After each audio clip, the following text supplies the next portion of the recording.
Okay, so when you see that the autoplay is on, you have to turn it off if you don't want it. If you don't want the videos to play automatically, then just tap on it to turn it off. So if you want it to play automatically, tap on it to turn it on. So this is how to turn off autoplay on your YouTube Vanced app or the PlayTube app.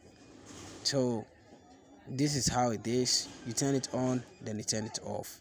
So it's very easy.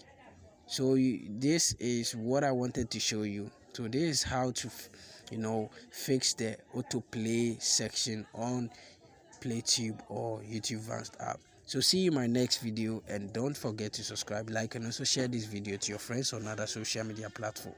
So if you are new over here, don't forget to tap on the subscribe button, like the video, and also tap on the share button to share my video on WhatsApp with your friends and other family members. See you in my next video. Bye bye.